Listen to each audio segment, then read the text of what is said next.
O Dr. Henrique deslizou o papel dobrado em minha mão enquanto checava minha pressão. Não vá para casa, fuja! Estava escrito com letra trêmula. Meu sangue gelou. Olhei nos olhos dele, procurando algum sinal de brincadeira. Mas vi apenas medo. Medo real, profundo, que me fez engolir em seco. Doutor? O que? Silêncio. Ele sussurrou, fingindo ajustar o aparelho. Haja normalmente. Saia daqui e não volte para casa hoje. Minhas mãos tremeram. Aos 63 anos, viúva há 5, morando sozinha naquela casa antiga no final da Rua das Acácias, eu nunca havia sentido tanto medo. O consultório parecia ter diminuído. O ar estava pesado, sufocante. O Dr. Henrique continuou o exame como se nada tivesse acontecido, mas suas mãos também tremiam. Está tudo bem com os exames? Perguntei, tentando manter a voz firme. Perfeito, Dona Carmen. A senhora está ótima de saúde. Mas seus olhos diziam outra coisa. Diziam, corra. Saí do hospital com as pernas bambas. O sol de março em Presidente Prudente queimava o asfalto, mas eu sentia frio. Um frio que vinha de dentro, dos ossos. Na praça, em frente ao hospital, sentei num banco sob a sombra de um ipê. Minha mente rodava em círculos. Por que o Dr. Henrique faria isso? Conhecia nossa família há décadas. Trouxe meus filhos ao mundo. Por que me daria um aviso assim? O papel estava amassado na minha mão. Li novamente. Não vá para casa, fuja. 3 palavras que mudaram tudo. Observei o movimento da rua. Carros passavam devagar. Pessoas caminhavam sem pressa. Tudo normal. Mas algo estava errado. Muito errado. Foi então que o vi. Um homem de boné preto encostado num poste, olhando diretamente para mim. Quando nossos olhos se encontraram, ele desviou o rosto rapidamente. Meu coração disparou. Levantei do banco e caminhei em direção ao ponto de ônibus. O homem me seguiu. Parei na vitrine de uma loja, fingindo olhar sapatos. Ele parou também, acendendo um cigarro. Não era coincidência. Peguei o primeiro ônibus que passou. Sentei no fundo e olhei pela janela. O homem correu para uma moto preta estacionada na esquina. Ele estava me seguindo. Durante todo o trajeto, a moto permaneceu a alguns metros do ônibus. Minha respiração ficou ofegante. As mãos suavam frio. Desci 3 pontos antes do meu, numa rua que eu conhecia bem. A moto passou direto. Esperei 20 minutos escondida atrás de uma árvore. Quando tive certeza de que estava sozinha, caminhei pelas ruas do bairro até chegar próxima à minha casa. Minha casa. Aquela construção de tijolos aparentes onde vivi os últimos 40 anos. Onde criei meus 3 filhos. Onde chorei a morte do meu marido. Onde pensei que morreria em paz. Mas alguma coisa estava diferente. Havia 2 carros estranhos estacionados na rua. Um Gol preto e uma Hilux branca. Homens conversavam na calçada, olhando para minha casa. Não eram da vizinhança. Meu sangue gelou novamente. Me escondi atrás do portão da Dona Rosa, a 3 casas de distância. Dali podia ver minha propriedade sem ser vista. A porta da frente estava entreaberta. Eu sempre fechava tudo com chave. Sempre. Um dos homens entrou na casa. Outro ficou de vigia na frente. Um terceiro foi para os fundos. Eles estavam dentro da minha casa. Foi quando percebi a terrível verdade. Se eu tivesse voltado do hospital como sempre fazia, estaria caminhando direto para uma armadilha. O Dr. Henrique me salvou. Mas de quê? Minhas pernas fraquejaram. Encostei na parede, tentando processar o que estava vendo. Aqueles homens não eram ladrões comuns. Ladrões não ficam esperando a dona da casa chegar. Eles levam o que querem e vão embora. Esses estavam me esperando. Mas por quê? Eu era apenas uma viúva aposentada. Não tinha inimigos. Não devia nada para ninguém. Minha vida era simples. Feira no sábado, missa no domingo, novela à noite. O que eu poderia ter feito para merecer isso? A resposta veio como um raio. Meu filho caçula, Roberto. Ele havia me visitado na semana passada. Chegou nervoso, suando, olhando constantemente para a rua. Disse que estava passando por uns problemas, mas que logo se resolveria. Mãe, se alguém vier aqui perguntando por mim, diga que não me viu. Na época, pensei que fossem problemas no trabalho. Roberto sempre foi meio irresponsável com dinheiro. Agora eu entendia. Não eram problemas no trabalho. Roberto se meteu em algo muito maior. Algo perigoso o suficiente para que pessoas viessem atrás dele. E como não o encontraram, decidiram usar sua mãe como isca. Ou pior, talvez quisessem me usar para mandá-lo uma mensagem Uma mensagem que eu não sobreviveria para contar. O sol começou a se pôr, tingindo o céu de laranja. Os homens continuavam lá, agora acendendo cigarros e conversando baixo. Um deles falava ao telefone, gesticulando nervoso. Eu precisava sair dali. Precisava de ajuda. Mas para onde ir? E em quem confiar? Se Roberto estava envolvido com gente perigosa, talvez meus outros filhos também estivessem em risco. Talvez eu não pudesse contar nem mesmo com eles. O Dr. Henrique sabia de alguma coisa. Mas como? E por que me avisou? Enquanto essas perguntas martelavam em minha mente, vi algo que fez meu sangue gelar completamente. Um dos homens saiu da minha casa carregando uma pá suja de terra fresca. Antes de continuar, inscreva-se no canal e nos diga de onde você está nos ouvindo nos comentários. A pá com terra fresca nas mãos daquele homem me fez entender tudo. Eles não estavam apenas me esperando. Eles estavam preparando meu fim, meu quintal, meu jardim onde plantei rosas por décadas, onde meu marido construiu o canteiro de temperos. Eles cavaram um buraco no meu próprio quintal, para mim. As pernas não me sustentavam mais. Deslizei pela parede até sentar no chão, atrás do portão da Dona Rosa. O coração batia tão forte que pensei que fosse explodir. Como chegaram a esse ponto? Como minha vida simples e pacata se transformou nisso? Roberto, meu filho caçula, o bebê que embalei nos braços, agora tinha colocado minha vida em risco. A noite caiu rapidamente. As luzes da rua se acenderam, criando sombras sinistras ao redor da minha casa. Os homens continuavam lá, agora 3 deles visíveis. Fumavam e conversavam baixo, como se estivessem esperando algo. Ou alguém. Precisava sair dali antes que me descobrissem. Mas para onde ir? Pensei no Dr. Henrique. Ele sabia de alguma coisa. Como descobriu o que estava acontecendo? Por que se arriscou para me avisar? Lembrei do telefone dele no cartão que sempre carregava na bolsa. Procurei com mãos trêmulas até encontrar. A luz do celular parecia um farol na escuridão. Disquei o número, rezando para que atendesse. Alô? Dr. Henrique, sou eu, Carmen. Um silêncio longo. Depois, um suspiro pesado. Dona Carmen, graças a Deus. A senhora não foi para casa? Não. Doutor, tem homens na minha casa. Eles cavaram um buraco no meu quintal. Ouvi ele engolir em seco do outro lado da linha. Onde a senhora está agora? Escondida na rua de trás. Doutor, o que está acontecendo? Como o senhor sabia? Escute bem, Dona Carmen. Vá para o Hotel Central, no centro da cidade. Peça um quarto no nome de Maria Santos. Diga que é da parte do Dr. Henrique. Não use seu nome verdadeiro. Mas, doutor, agora não posso explicar. Vou encontrá-la lá em 1 hora. E Dona Carmen, não confie em mais ninguém da sua família até conversarmos. A ligação foi cortada. Não confie em ninguém da sua família. As palavras ecoaram na minha cabeça como um sino funeral. O que ele quis dizer com isso? Roberto estava envolvido. Mas e meus outros filhos? Márcia e João também sabiam de alguma coisa? Caminhei pelas ruas escuras do bairro, tomando cuidado para não passar perto da minha casa. A cada sombra, a cada ruído, meu coração disparava. 40 anos morando ali, e agora tinha medo de caminhar pelas próprias ruas. O centro da cidade estava mais movimentado. Luzes, carros, pessoas. Me senti um pouco mais segura entre a multidão. O Hotel Central era um prédio antigo, mas bem conservado. O tipo de lugar onde ninguém faz perguntas.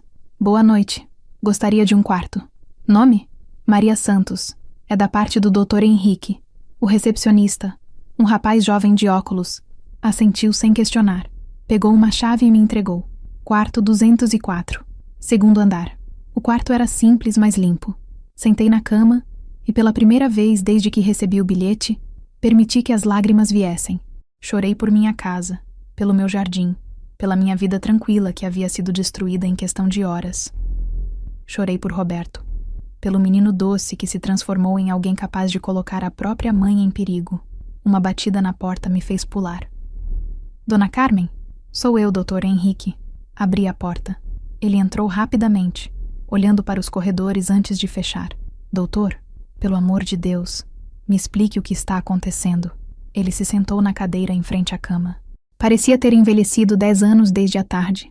Dona Carmen, seu filho Roberto deve muito dinheiro para pessoas perigosas. Meu estômago se revirou. Que tipo de pessoas? Traficantes, agiotários, gente que não aceita um não como resposta. Mas como o senhor sabe disso? Dr. Henrique suspirou profundamente, porque eles vieram ao hospital hoje de manhã. 3 homens. Disseram que estavam procurando por Roberto Santos, que ele devia dinheiro para eles. Perguntaram sobre a família dele. Minha boca ficou seca. E o senhor falou sobre mim? Não tive escolha, dona Carmen. Eles já sabiam seu nome, seu endereço, tudo. Só queriam confirmar que eu conhecia a família. Senti o mundo girar. Mas por que me avisaram? O senhor poderia ter ficado quieto, porque quando eles saíram, ouvi um deles dizendo: se o garoto não aparecer até hoje à noite, a velha vai pagar. E o outro respondeu: já está tudo preparado na casa dela. A frieza tomou conta do meu corpo.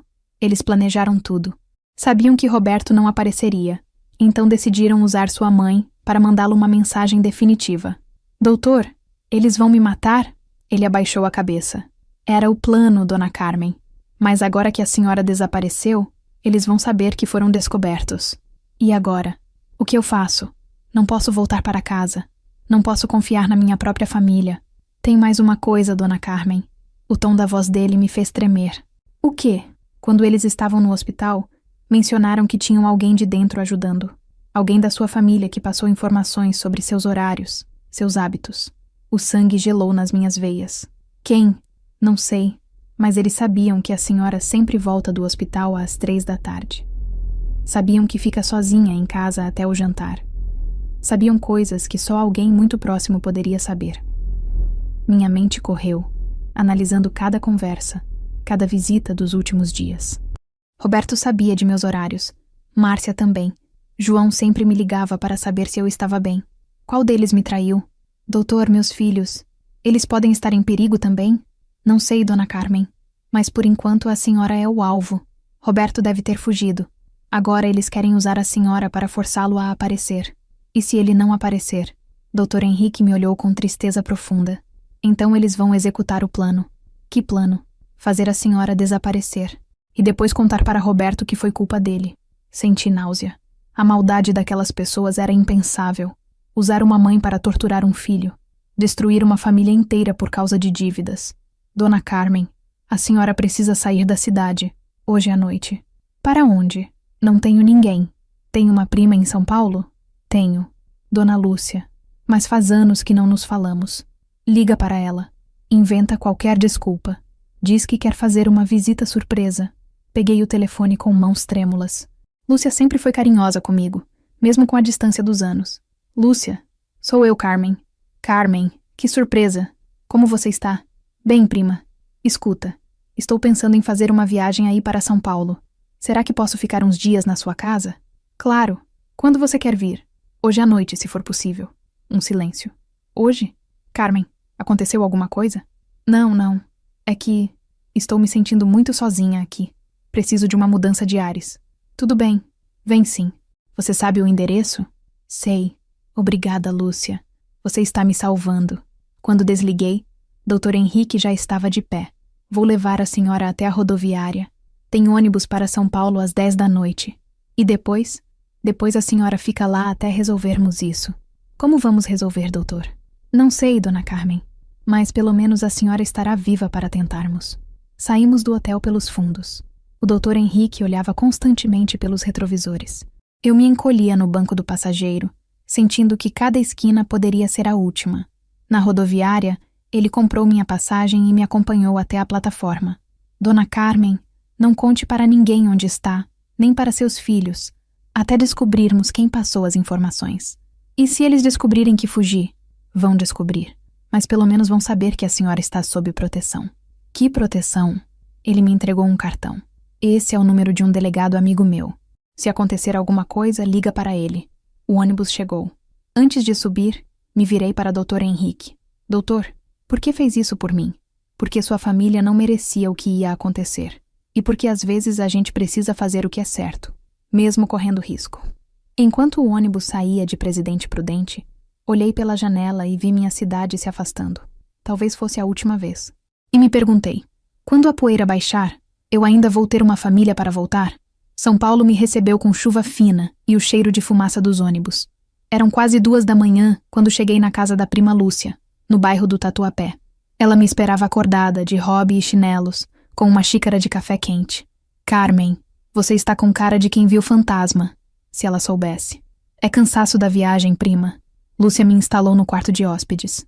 Cama limpa, toalhas cheirosas, um pouco da paz que eu havia perdido. Mas o sono não veio. Ficei olhando o teto, pensando em qual dos meus filhos havia me traído. Roberto era o óbvio, mas ele estava fugindo também.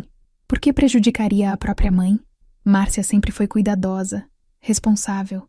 Trabalhava num escritório de contabilidade. Tinha 2 filhos pequenos. Não fazia sentido ela se envolver com traficantes. João era policial militar. Jurou proteger e servir. Como poderia... O telefone tocou. 3 da manhã. Quem ligaria a essa hora? Alô? Mãe? Graças a Deus. Onde você está? Era Márcia. A voz dela estava desesperada, chorosa. Márcia? Como conseguiu esse número? Liguei para todos os hotéis da cidade. Mãe, aconteceu uma coisa terrível. A senhora precisa voltar para casa agora. Meu sangue gelou. O que aconteceu? Arrombaram a casa. Destruíram tudo, mãe. A cozinha, a sala, seu quarto. Levaram suas joias, seus documentos. É um caos. Minha mente correu. Eles descobriram que eu havia fugido e destruíram minha casa por raiva. Márcia, eu não posso voltar agora. Por que não? Mãe, a polícia quer falar com a senhora. Precisa fazer um boletim de ocorrência. Que polícia? O João está cuidando de tudo. Ele disse que a senhora precisa voltar o quanto antes para não complicar as coisas. João, meu filho policial, querendo que eu voltasse rapidamente. Algo estava muito errado. Márcia, como vocês souberam que eu não estava em casa? Eu fui visitá-la hoje à noite e encontrei a casa toda revirada. A porta estava arrombada. A que horas? Umas 9 da noite. Mentira. Às 9 da noite eu ainda estava no hotel com o Dr. Henrique. Os homens estavam lá desde a tarde, esperando por mim. Márcia, você ligou para o Roberto? Roberto? Não, mãe. Por quê? Faz semanas que não falamos com ele. Outra mentira. Roberto havia me visitado na semana passada. Márcia sabia disso porque eu havia comentado. Mãe, a senhora está bem? Sua voz está estranha. Estou cansada, filha. Amanhã a gente conversa. Mas onde a senhora está? Posso buscar? Não precisa. Volto sozinha. Desliguei o telefone com o coração disparado. Márcia estava mentindo. Ela sabia muito mais do que estava dizendo. Ou pior, ela estava envolvida. Levantei da cama e caminhei até a janela. A chuva havia parado, mas as ruas ainda brilhavam molhadas sob a luz dos postes.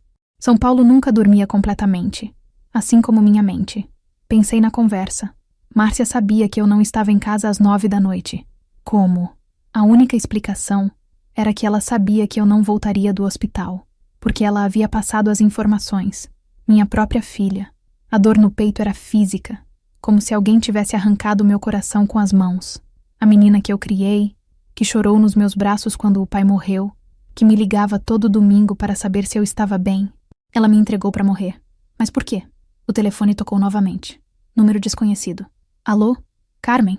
É João, meu filho policial. A voz dele estava séria, oficial. João. Mãe, preciso que a senhora volte para casa imediatamente. É sobre o Roberto. O que tem o Roberto? Ele apareceu. Está machucado, mãe. No hospital.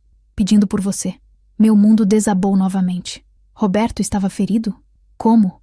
Onde? Que hospital? O mesmo onde a senhora consultou hoje. Mãe, é grave. Os médicos disseram que ele pode não resistir. As lágrimas vieram sem aviso. Meu bebê, meu filho caçula, estava morrendo e eu estava escondida em São Paulo. João, eu vou pegar o primeiro ônibus. Não precisa, mãe. Vou buscar a senhora. Onde está? A pergunta ecoou no meu ouvido. João queria saber onde eu estava, assim como Márcia. João, como você conseguiu meu número? A Márcia me passou.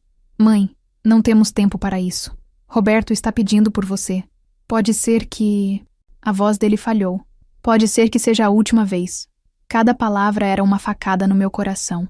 Mas uma parte da minha mente, a parte que havia aprendido a desconfiar nas últimas horas, gritava um alerta.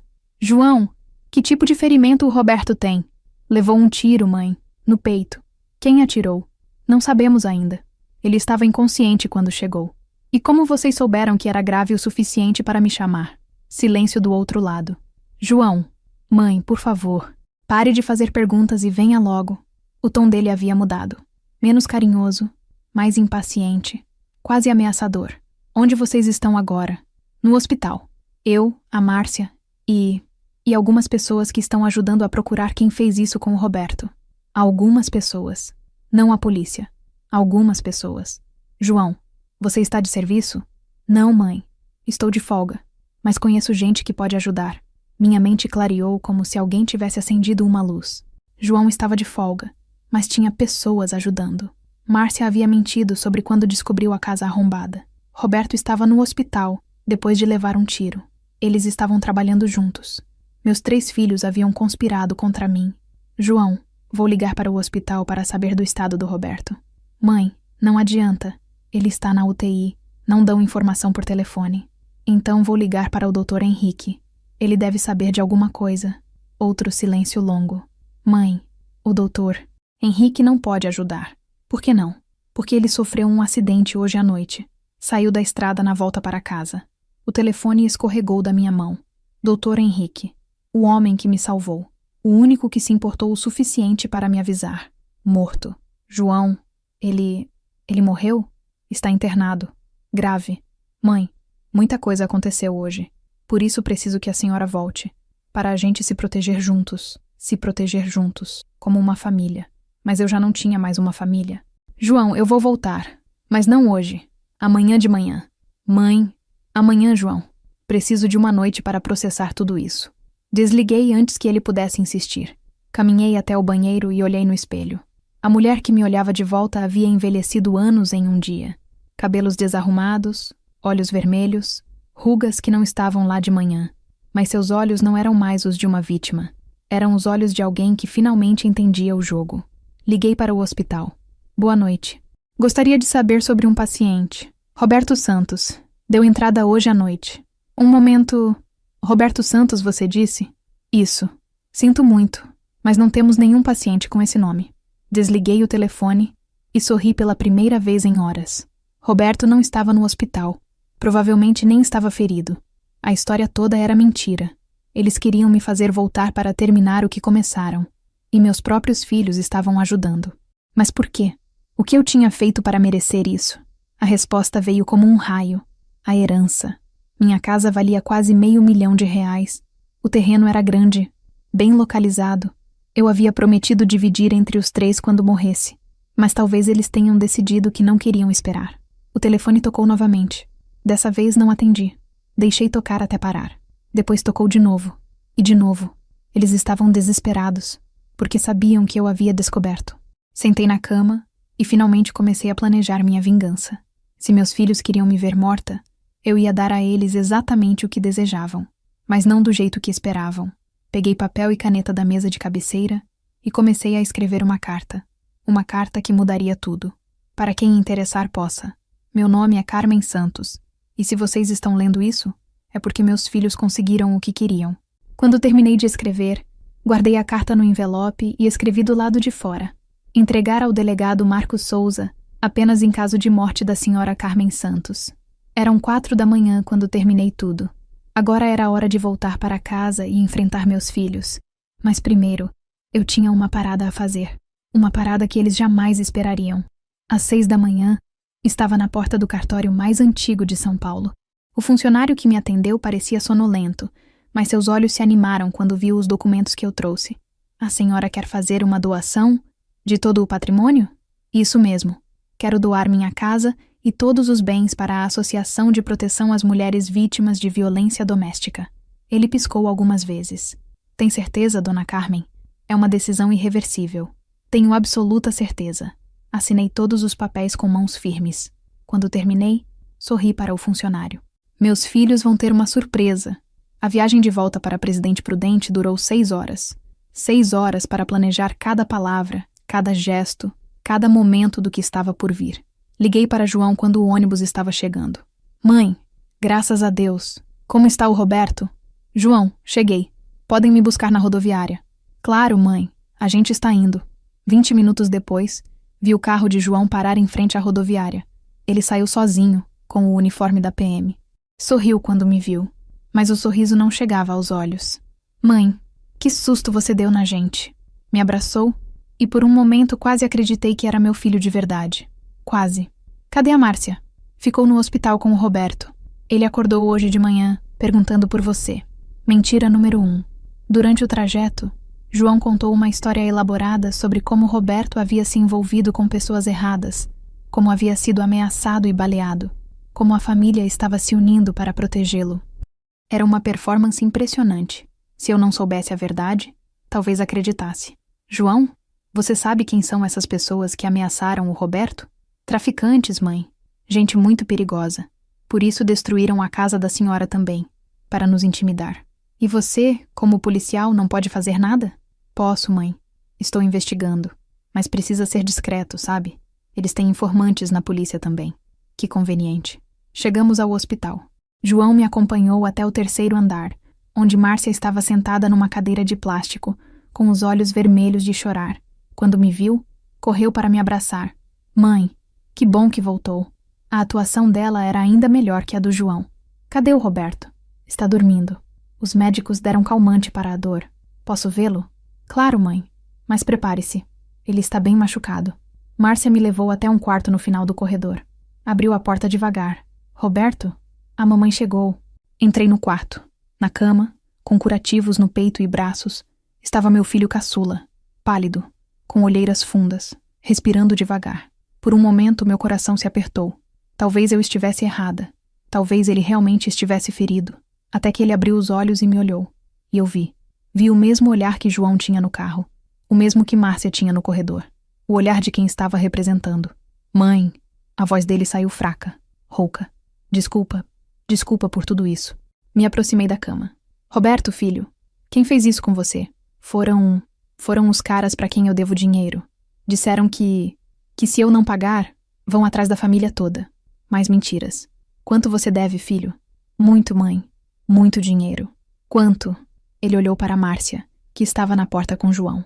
300 mil reais. Eu ri. Todos me olharam com espanto. Mãe, Márcia se aproximou. A senhora está bem?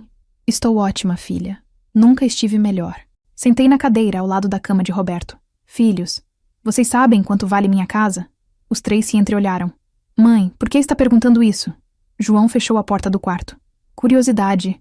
Vocês acham que vale quanto? Não sei, mãe. Umas 400 mil? Márcia tentava soar desinteressada. 480 mil reais, eu disse. Foi a última avaliação que fiz. Roberto se mexeu na cama. Mãe, a gente não quer falar de dinheiro agora. Estou machucado. Mas eu quero falar sim, Roberto, porque descobri uma coisa muito interessante. Peguei a bolsa e tirei uma pasta de documentos. Sabem o que eu fiz hoje de manhã em São Paulo? Silêncio. Doei minha casa. A cor sumiu do rosto dos 3. Como assim doou? A voz de João saiu estrangulada. Doei para uma instituição de caridade. Toda a propriedade, todas as economias, tudo. Não sobrou nada para vocês. Roberto se sentou na cama de uma vez, esquecendo completamente que deveria estar ferido gravemente. Mãe, a senhora não pode fazer isso. Posso sim, Roberto. E já fiz. Márcia estava pálida. Mãe, a senhora não pensou direito. Está em choque por causa de tudo o que aconteceu. Estou pensando muito bem, Márcia. Aliás, vocês sabem o que mais descobri? Mostrei um papel. Roberto não está internado neste hospital. Liguei ontem à noite. Não existe nenhum Roberto Santos aqui. O silêncio no quarto era ensurdecedor. E vocês sabem o que mais eu descobri? Tirei outro papel da pasta. Dr. Henrique não sofreu nenhum acidente. Conversei com ele hoje de manhã. Ele está bem. Obrigada por perguntar. João cerrou os punhos. Mãe, o que a senhora está insinuando? Não estou insinuando nada, João. Estou dizendo claramente. Vocês 3 planejaram minha morte para ficar com a herança. Roberto saiu da cama num pulo. Os curativos eram falsos. Mãe, isso é loucura. É mesmo? Então me expliquem como aqueles homens sabiam meus horários. Como sabiam que eu voltava do hospital às 3 da tarde. Como sabiam que ficava sozinha em casa. Márcia começou a chorar. Mas não eram lágrimas de tristeza. Eram lágrimas de desespero. Mãe, por favor. Márcia, você que passou as informações para eles, não foi? Você que contou sobre minha rotina. Eu não queria, mãe. Mas eles disseram que se a gente não ajudasse, iam matar o Roberto de verdade. A confissão saiu como um tiro. João deu um tapa na cabeça dela. Cala a boca, Márcia. Não adianta mais, João. Eu disse calmamente. Eu já sei de tudo. Me levantei da cadeira. Roberto se meteu com traficantes mesmo. Devia dinheiro de verdade. Mas quando eles vieram cobrar, vocês tiveram uma ideia brilhante. Por que não usar isso para se livrar da mãe e ficar com a herança? Roberto tentou mentir mais. Mãe, não foi assim. Foi exatamente assim, Roberto. Vocês fizeram um acordo com os traficantes. Eles me matariam. Vocês pagariam a dívida com o dinheiro da herança. E todo mundo ficaria feliz. João se aproximou de mim. A expressão dele havia mudado completamente. Não era mais meu filho. Era um estranho perigoso. Mãe, a senhora falou demais. João, você vai me ameaçar? Sua própria mãe? Se for necessário. Ri novamente. Filho, você esqueceu de uma coisa importante. O quê? Tirei o celular da bolsa e mostrei para eles. A ligação estava ativa há 15 minutos. O Dr. Henrique está ouvindo tudo, junto com o delegado Marcos Souza. O rosto de João ficou branco. Vocês confessaram tudo. Tentativa de homicídio, conspiração, fraude. E João, você ainda por cima é policial. Imagina como vai ser bonito no presídio. Márcia desabou na cadeira, soluçando. Mãe, desculpa. Desculpa. Tarde demais para desculpas, Márcia. Roberto correu para a porta, mas ela se abriu antes que ele chegasse lá. Dr. Henrique entrou, seguido por 2 policiais. Boa tarde. Vocês estão presos. Enquanto os policiais algemavam meus 3 filhos, Dr. Henrique se aproximou de mim. Dona Carmen, a senhora está bem? Estou, doutor. Obrigada por tudo. João, já algemado, me olhou com ódio. Mãe, a senhora destruiu nossa família. Não, João. Vocês que destruíram. Eu só me salvei. Os policiais levaram os 3 embora. Roberto chorando. Márcia implorando perdão. João em silêncio mortal. Fiquei sozinha no quarto do hospital com o Dr. Henrique. Como se sente, Dona Carmen? Livre, respondi. Pela primeira vez em anos me sinto realmente livre. 3 meses depois, estava sentada na varanda da casa da prima Lúcia, em São Paulo, tomando café e lendo o jornal. A notícia estava na página 3. Policial militar condenado a 15 anos por tentativa de homicídio contra a própria mãe. Virei a página. Na seção de agradecimentos, havia um anúncio. A Associação de Proteção às Mulheres Vítimas de Violência Doméstica agradece a doação da senhora Carmen Santos, que permitiu a construção de um novo abrigo. Sua generosidade salvará muitas vidas. Sorri e fechei o jornal. Às vezes, para salvar sua própria vida, você precisa primeiro perder tudo o que pensava que importava. Mas quando o que importava estava tentando te matar, talvez não importasse tanto assim. Peguei o telefone e liguei para Dr. Henrique. Doutor, é Carmen. Queria agradecer mais uma vez. Dona Carmen, não precisa agradecer. Fiz apenas o que era certo. Doutor, posso fazer uma pergunta? Claro. Como descobriu o que meus filhos estavam planejando? Um silêncio longo. Dona Carmen, eu não descobri. Você descobriu. Como assim? Quando a senhora saiu do meu consultório ontem com aquele papel, eu sabia que ia descobrir a verdade sozinha. Só fiz questão de estar por perto, quando precisasse de ajuda. Então você sempre soube que eu ia sobreviver? Dona Carmen, mulheres como a senhora sempre sobrevivem. É só questão de tempo até perceberem que podem. Desliguei o telefone sorrindo. Lá fora, São Paulo fervilhava de vida. Carros, pessoas, sonhos, dramas, famílias felizes e infelizes. E eu, Carmen Santos, 63 anos, viúva, sobrevivente, estava viva para ver tudo isso. Viva para recomeçar, viva para ser finalmente livre.